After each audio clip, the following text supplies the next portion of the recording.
রবীন্দ্রনাথ ঠাকুরের লেখা। এ দুর্ভাগ্য দেশ হতে হে মঙ্গলময়, দূর করে দাও তুমি সব তুচ্ছ ভয়, লোক ভয়, রাজ ভয়, মৃত্যু ভয়, আর দৃঢ় প্রাণ দুর্বলের পাষাণ ভার, ইচ্ছির প্রেষণ যন্ত্রণা।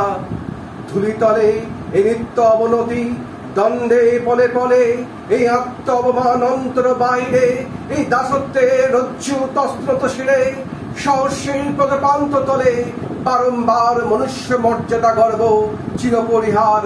এ বৃহৎ লজ্জা রাশি চরণ আঘাতে চূর্ণ করে দূর করো মঙ্গল প্রভাতে। মস্তক তুলিতে দাও অনন্ত আকাশে, উদার আলোক মাঝে উন্মুক্ত বাতাসে। নমস্কার।